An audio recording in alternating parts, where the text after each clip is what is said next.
And just like that, the final episode of the recording session has begun.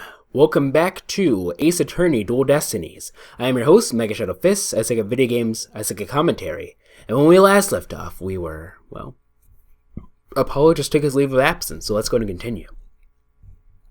I sense a lot of seething anger and hatred coming from him. And also, suspicion.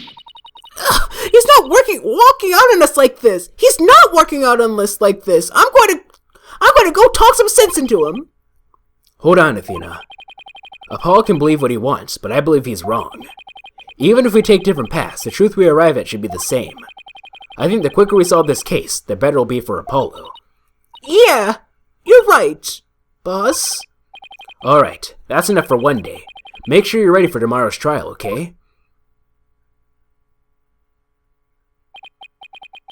If he were here right now, Apollo would say, I'm fine. Everything is fine. I just hope things really do turn out fine tomorrow.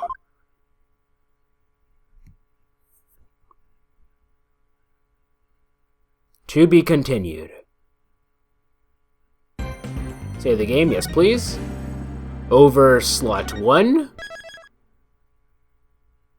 Phoenix Edgeworth pointed out that, hey, in the previous recording session, I saved during the investigation section for once. That was probably the only time that's going to happen again in the entire series, because I completely forgot to do it this time. Okay, back. There we go.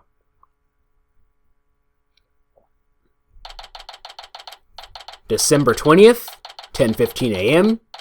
District Court, courtroom number 5.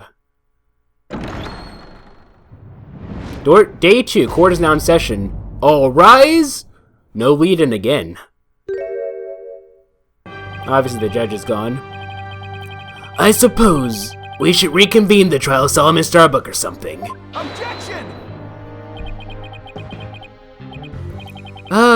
Your Honor? Could you please come out from under your bench? There are no more bombs, I promise. He had to experience 2 of those things, huh? Oh, yes, my apologies. I'm still a little jumpy when it comes to trials involving bombs. I mean, first the courtroom exploded. And then Mr. Tonate self-destructed. I guess that's one way of describing what happened to Tonate. By the way, come to think of it, didn't,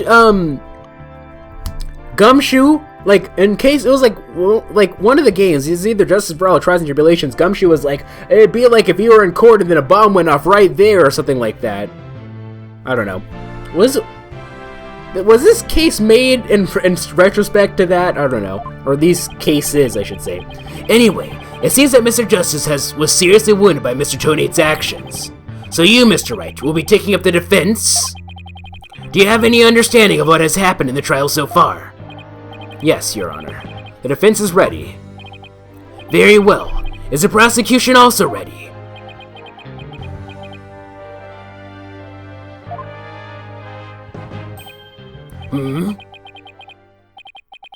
I take it you'd like me to give the opening statement this time? Looks like the judge has become a pretty good mind reader. Well, he's certainly seen more than his fair share of colorful prosecutors. You could say he's something of a veteran of sorts. Let's see. In the previous part of this trial, we learned that the victim, Clay Terran, escaped from Launchpad 1 carrying the defendant, Solomon Starbuck. There were explosions on the second floor of the Space Center and on the rocket itself. The 2 astronauts used the Launchpad 1 corridor to reach the boarding lounge. And how could the victim climb down the ladder if he was carrying the defendant? That was a mystery that needed to be solved. But Mr. Justice proved that the victim was killed in the boarding lounge. Prosecutor Blackwell were able to discover any new facts related to this point. Upon further investigation, we discovered an oxygen tank fragment in the lounge. Surprisingly, it would appear that Justice Danner's argument was correct. So that means the testimonies of the first 2 people in the scene are suspect. There are 2 people who claim to be the first one on the scene. But can we truly trust their statements? Let's see. The 2 people were Detective Candace Arm and Yuri Cosmos, right? You think that one of them might have given a false statement to the police? Yes, it's certainly possible. We might have to do a little more digging. And just as our team was about to cross-examine Detective Arm, the courtroom bombing incident occurred, and the trial was put on hold. That accursed fellow! He killed my witness! He killed Detective Arm! He definitely put the kibosh on anyone asking her about what she saw. Exactly. In other words, the question of who killed the victim in the boarding lounge has once again become the main focus of this trial. By the way, put the kibosh. Is that really a saying? It's obvious Prosecutor Blackwell still thinks it was Mr. Starbuck. Fulbright said that Blackwell has a thing against the astronaut. Nevertheless, the defense argues there was a third person in the lounge, and that's who killed the victim. Objection. To make such reckless claims in a courtroom takes a bold man, or a stupid one. There's no third person in the boarding lounge. Or have you gone dotty already? Old man. Hey! There's nothing wrong with being old, Blackwell. Objection! We'll see who's the dotard after I trounce you with my years of experience, little boy. In any case, Mr. Starbuck claims he saw someone leaving the lounge. Furthermore, a Space Center employee also saw a suspicious figure at the scene. There should be a 7-year age difference between them, right? Blackwell's 28, right? Yeah, he's 28. And Phoenix was born probably in 1993. And if this is 2027, that would put him at 34, actually. Yeah. So actually, so if he's 7 years old, no, if he's 6 years older than Blackwell, that would make me, No. Phoenix was born in 92. Edgeworth was born either 92 or 93. Yeah, so Phoenix would be 35, yeah. So that would make me 3 years older than Blackwell, so I'd be 31 in this time period. Furthermore, a space... Something's off here. 6 minus 3 is 3. Anyway, furthermore, a Space Center employee also saw a suspicious figure at the scene. They saw a third person!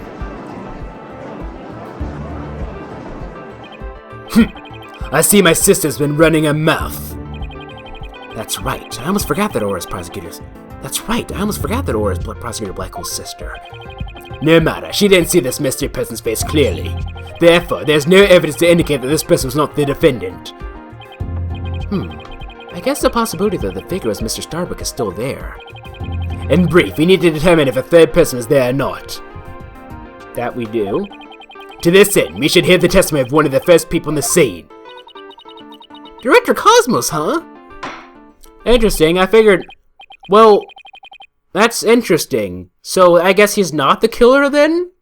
Huh? Because, if he was, I feel like... Because usually the way that these games work is that the person who you really want to go after is the last person that you cross-examine, but he's the first person here. Very well. Bailiff, please bring the witness to the stand.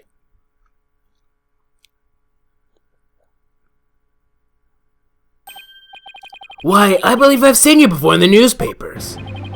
Of course you have. Of course you have. For I'm Yuri Cosmos, director of the Cosmos Space Center, which is of course named after me, Yuri Cosmos. Don't you have anything you wish to ask me? How old is he, by the way? He's 62. So, if he's 62 in 2027... Okay, so 40 years before 2027 would be 1987. 20 years before then would be 1967, so he'd have been born in 1965. Correct? I'm assuming I'm doing my math correctly. Don't you have anything you wish to ask me? So actually, he'd be 2 years older than my mom. Looks like he's all geared up to do some bragging. 7 years ago, I successfully launched a half-1 inch. Holy crap, my mom would be turning 60. I'm getting old, man. Everyone already knows how brilliant you are. Even if I am trying to hold back my tears at seeing such a great man standing before me. So, could you please proceed directly to your important testimony? I see this fine young lad in a proper appreciation of greatness. Then allow me to begin my epical testimony that will be recorded in the annals of history. That speech of Prosecutor Blackwell's just now... It sounded more to me like he was poking fun at Director Cosmos. That's what I thought. It's probably for the best that it's sailed right over the press director's head. Now then, Director Cosmos, the condensed version of your illustrious testimony. Please. Witness testimony. It was the dawn of the night when the ninjas attacked. When I saw the scene, Detective Armor and I rushed toward the boarding lounge together. We went via the control room and peeked in from there to see what was going on inside. We saw a figure standing in the middle of the lounge and Terran flying on the floor. I hate to say it, but I can only imagine the standing figure must have been Starbuck. I see. So in your testimony, you claim you arrived on the scene after the two had escaped from the launch pad to the lounge, and just after the victim had been killed. Oh, the horror, the humanity, but what I said is what I saw, and what I saw is what I said. Courageous action taken in the face of such terrifying explosions, wouldn't you say? To save my men, I went personally to the epicenter of danger. Risk my own life for theirs. Well, what do you know? It sounds like the director really cares about his men. Yeah. Although it sounds more like he was scared and just had a peek from far away. Is the defense ready to cross-examine the witness? Yes, Your Honor. Director Cosmos' testimony is pretty vague. I'm going to have to press him and draw out more information before I do anything else. Cross-examination. What I saw at the scene. Well, I don't know what you saw, Prosecutor Blackwell, but I'm telling you that what you saw is not what I saw, alright? Detective Arm and I rushed towards the boarding lounge together. Where were you coming from? The 6th floor. We were making sure any stragglers made their way to the 4th floor. It was then we heard them from Starbuck and Terran and hurried to the 3rd floor lounge. On my Galactic scooter here, of course. Why do you keep calling it Galactic? Does it have something to do with space? Of course. It's specifically designed to be used on galactic battleships.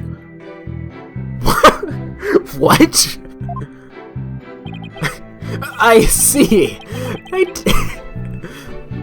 I see. Then I take it works in 0G too? Sadly, no. With the current state of technology as it is. I'm afraid I'll just float about and be galactically useless. Then what's the point in having one? Well, that's a galactic bummer. I see. So you rushed to the boarding lounge in your space-age pogo stick. And when you got to the scene, what did you see? What are those things called? Those scooter things? Like, it's not quite a scooter, but like a Segway, right? A Segway, right? That's what it's called? Anyway. We went via the control room and peeked in from there to see what was going on inside. Let's see. According to this diagram, you didn't have to go through the control room to get to the boarding lounge 1. It looks like you could have gone there from the southern corridor as well. Yes, but in a haste, Detective Arm rushed ahead of me towards the control room. All I could do was merely fall behind her. I see. So we peeked into the boarding lounge from the control room door and we saw a figure standing in the middle of the lounge and Terran lying on the floor. Hold it! So you couldn't see who that figure was clearly, or what they were doing? Sadly, the only thing I could tell was that it was a person, standing motionless. The defendant, no doubt staring aghast at his deed. What other explanation is there? I'm so close, but without evidence, I can't prove that person's the third party. I don't relish in this, and I hate to say it, but I can only imagine the standing figure must have been Starbuck. Laura Blackwell also saw a suspicious figure in the lounge, but she gave the statement that it was too dark to see the person's face clearly. Did you see this figure's face clearly? No, not clearly. The ladder they were holding illuminated the area around there at their feet at the time, but other than that I could see little else. That's why I could see Terran, but I couldn't see who the other person was. So for all you know, it might not have been Mr. Starbuck, isn't that correct? I would like to believe that. Starbuck isn't the type of man who's capable of murder. Objection! When the witness entered the boarding lounge, there was no third person there. Isn't that correct? Great Space Center Director. Yes, that's right.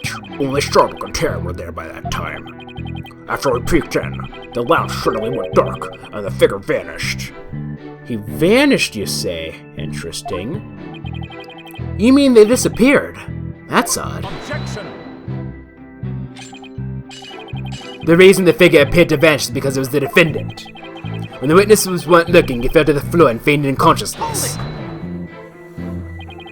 Hold on. Director Cosmos, did you ever take your eyes off of the scene? Just for a brief instant. About as long as it takes for a shooting star to go by. If you took your eyes off the scene, then this third person could have escaped during that time. But what escape route could this person have what escape route could this person have used? The direction opposite of the control room, the southern door to the elevators. There's no security lock on that door, so it would have been possible to escape that way. Objection! All things are possible, right, Donnie? The real question is, do you have any proof? Well... If we're just taking possibilities, we can each profess whatever we'd like. An inmate who used to be a university professor and lunar researcher used to say that there is a kingdom of little green men who live under the surface of the moon. I've heard that one before. As long as they don't punish us in the name of said moon for what we've done to it. But I say, where's your proof to that this quaint kingdom exists? He's calling your theory a work of fiction, boss. And he's right, I don't have any proof yet. Still. The southern door was a possible escape route. I better make a mental note of that. The southern door is a possible escape route. Okay. Director Cosmos, may I ask you a question? Yes. Why did you look away from the boarding lounge? Ha ha ha! There's actually another tale of bravery behind the answer to that. It was when Detective Arm saw the figure raise her gun, being a great humanitarian protector of mankind. I tried to stop her. What? You're saying Detective Arm raised her gun as soon as she saw the figure? I imagine her instincts as a detective told her they were the killer. I don't know about that. And were you able to prevent Detective Arm from firing her gun? I'm afraid I was too late. I was unable to stop her. She identified herself clearly, and then she fired 2 warning shots at the shadowy figure. This information about Detective Arm's action sounds critically important. Please add it to your testimony. Detective Arm fired 2 warning shots at the figure. Bullcrap! Well, actually, that would no, but the other one was like a 10 caliber round, and neither of these 2 shots hit the culprit. That is correct. The detective appears to have missed on purpose. But did she really? There's something about this that bothers me. So Detective Arm fired 2 warning shots, did she? That's the first time that info has come out. Wonder if I can find any inconsistencies. Alright. So, here we go. To the far end. Detective Arm fired 2 warning shots at the figure. The Phoenix specifically said that this was a normal-sized bullet, though, which means that this one's probably a bit... this is a 10 caliber round, so these had to have been fired from 2 different guns, I think, obviously, and this one's fired from hers. Objection! I'm only stating the obvious, I believe, though. Are you sure you were really paying attention to what Detective Arm was doing? And you doubt my words. Words that will someday be written down in history books. Somehow, I don't think that those exact words will ever be written down in any history books. Mr. Wright, could you please explain yourself so that we can all understand? You see that Detective Arm fired 2 warning shots, and yet only 1 bullet hole was ever found at the scene. What? Only 1 bullet hole means the gun was only fired once, and yet Director Cosmos is saying Detective Arm fired 2 shots. No editor would allow such a glaring contradiction in a history book. Objection! No, actually, you'd be surprised, Phoenix. Unfortunately for you, the witness's words are true. We confirmed that 2 shots were fired from Detective Arm's gun. Objection! But there was only 1 bullet hole at the scene. Where did the other bullet hole vanish to? Ah!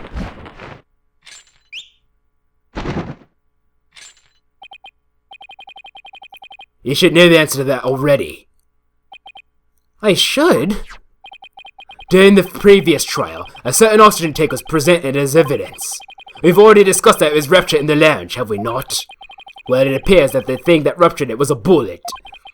A bullet that was found near the tank, to be precise. This bullet was fired from a .38 caliber gun, the same caliber as the detective's gun. What? Oxygen tank data updated in the court record. The victim's oxygen tank was struck by a bullet. Very convenient there, Blackwell. The rifling marks also match up. There's no question that the bullet was fired from Detective Arm's gun. Bullet from Arm's gun added to the court record. The bullet found near the victim's oxygen tank. It was fired from a .38 caliber handgun. Rifling marks. They're like a gun's fingerprints on a bullet, correct? Oh my god, this is the 3rd time in this series that you took the time to explain this. I mean, I understand you're doing this just in case people who haven't played the previous games, understand, but come on. This is the 3rd time. And examine the rifling marks on a bullet can tell us what the gun it was fired from. I don't know, it's just a minor pet peeve of mine. One of the bullets the detective fired found its way into the holographic image display. The other bullet came to a stop near the victim's oxygen tank. Although Apollo Justice, they call it something else. It wasn't like rifling marks, it was something else. The evidence confirms the director's statement that the detective fired ballistic marks. That's what they called it, right? No. They called it ballistic markings in the first game, and then starting with Apollo Justice, they started calling it rifling marks, right? That's what it was. The evidence confirms the director's statement that the detective fired 2 shots. My beautiful contradiction. Gone. Oh, gone. So that bullet hole was from a .38 caliber, huh? I better update the record. Bullet hole update in the court record. The only bullet hole found in the boarding lounge. It was made by a bullet fire from a .38 caliber gun. Very good. Now we know the fate of both the shots Detective Arm fired. Mr. Wright, does that clear up all of your questions? Detective Arm fired 2 warning shots. One hit the holographic display and the other hit the oxygen tank. Does that really clear up everything about what happened at the scene? No, it doesn't.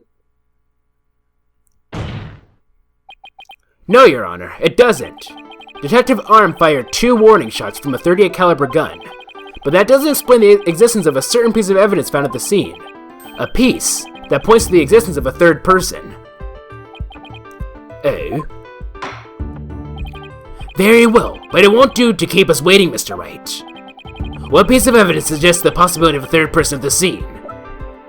Is this the 10 caliber one? And what is this metal pellet supposed to be? Just a little something of great importance we found at the crime scene, Your Honor. You found it where? In a floor guard at the crime scene. It looks like the police and prosecution both missed it. Furthermore, this is a 10 caliber bullet, making it much smaller than the one of Detective Arm's .38 calibers. Then that means... Exactly. One more person must have been there in the lounge. A 3rd person who had a gun that could fire a 10 caliber bullet.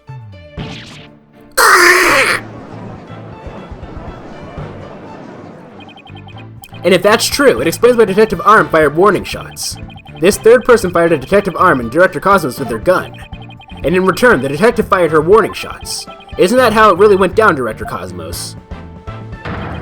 It looks like you deduced my miraculous tale of survival. Yes, you're absolutely correct. A mysterious person fired upon us. What's this now? What? You never breathed a word of any of this to me before. Well, all great men have secret or two, don't you know? Foolish old geezer. So Director Cosmos really has been hiding the presence of a 3rd person all along. Director Cosmos, I want you to testify to the court about what you really saw. You may be a very great man, but in my courtroom you're just another witness. You don't receive special treatment here. Now please give accurate testimony. Witness testimony. What I really saw at the scene. Detective Arm and I rushed to the control room together. In the lounge, we saw a figure standing in the middle of the room and tearing on the floor. We were still in this control room to the east when the figure fired at us. That was it? Given that there was no third person in the lounge when the witness entered it, does this mean that the person who fired the gun had to have been the defendant? Not necessarily. It's still possible that it was someone else. Most likely, as soon as Detective Arm and Director Cosmos discovered this person, they escaped through the southern door, the one that didn't have a security lock. Objection! Double-edged swords are a tricky lot. Mishandle one and it is you who is cut down. Huh? Your reasoning could apply Spaceboy with the killer as well. Think about it. After being discovered, he could have fired the 10 caliber gun. Detective Arm would have responded by firing 2 warning shots. All he had to do is feign unconsciousness to invent the possibility of a third person. Objection! But Mr. Starbuck didn't have a gun in his possession when he was found by police. Nor has a gun been found at the crime scene. Its absence can only be explained if there was a third person who took it with them. Objection! Recall the existence of a trash chute in the boarding lounge. The defendant could have simply thrown the gun down the chute. Objection! But you can't deny the possibility of a third person leaving with a weapon. Objection! It's up to you to prove that possibility. And I trust you haven't forgotten my little piece of decisive evidence. What evidence? Why, the detonator switch that was found in Mr. Starbuck's pocket, naturally. The most compelling evidence of all that tells us he is the culprit. Okay, I'm sorry. I must be missing something here because I don't exactly recall that being a thing. Ah! I did forget all about that. No, what are you talking about? What? That was a very effeminate scream, by the way. Look, your boldness. Look, your boldness. How deliciously obvious it is that they lack the evidence to rival mine. I don't remember this. Wow, he sliced a third-person theory to ribbons and served it to us just like that. Yes, well, I have a question of my own, actually. That bullet has the mysterious figure shot. What did it hit exactly? It hit me. So does that mean you're a ghost? I was wondering when you would realize it, your boldness. Director Cosmos is an authentic, bona fide ghost. He can even pass through walls. Eek! Objection! Prosecutor Blackwell, shame on you for the nice old gentleman. Your boldness, it was all in jest. Please show yourself again. Are you sure? In that case, how did you manage to survive being shot, Director Cosmos? I'm glad you asked. It was a miracle befitting a great history of making figures such as myself. The bullet hit my glorious Medal of Honor, whereby it ricocheted, thus saving my life. Ah, Medal of Honor, like Cuba Gooding Jr., Robert De Niro? What?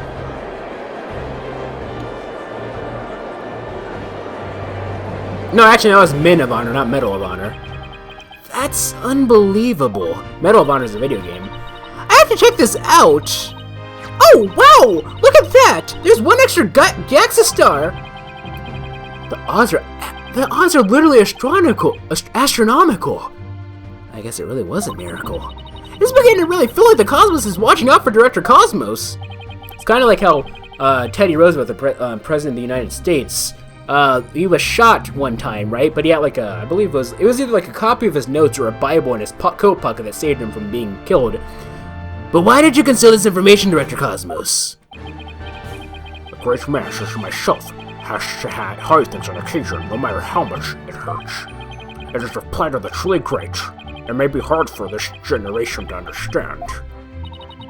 I don't know, but it sounds fishy to me. What else is he hiding? Let's just cross-examine him and see what we can find out. Now then, Mr. Wright, your cross-examination, please. cross-examination. What I really saw at the scene. Detective Arm and I rush to the control room together. But we'll be doing that later on. Let's go ahead and save. And return to title. Return to Cinder. Return to Cinder, please. And without further ado, I suppose we can end things off here. So, what did you think about all this stuff that has happened, ladies and gentlemen? Do you believe that it was a human that killed him, or a robot? I think Phoenix Hydra said like it was one of the robots did the murder as a joke. But I'm not quite sure if that was like a joke to like throw. I'm not quite sure if that was like an actual joke or if that was supposed to be just that was supposed to throw me off. As in, oh, he was like, oh, if I say the actual culprit as a joke, he'll think that I'm joking, and he'll go, oh, obviously this wasn't the actual murderer, so then I'll throw him off or something like that. I don't know. I still feel like the robots are involved in this somehow. I'm not quite sure if they're the actual murderer or not. But, yeah. Without further ado, though, let's go ahead and end things off here. So, if you like this video, this series of videos, please feel free to leave a like. If you thought it was cool, please feel free to subscribe and join Team Strawberry today. Also, be sure to follow me on Twitter, twitter.com/MegaShadowFist. I'll be sure to leave that in the description. Thank you guys so much for watching, and this is MegaShadowFist signing out. Bye!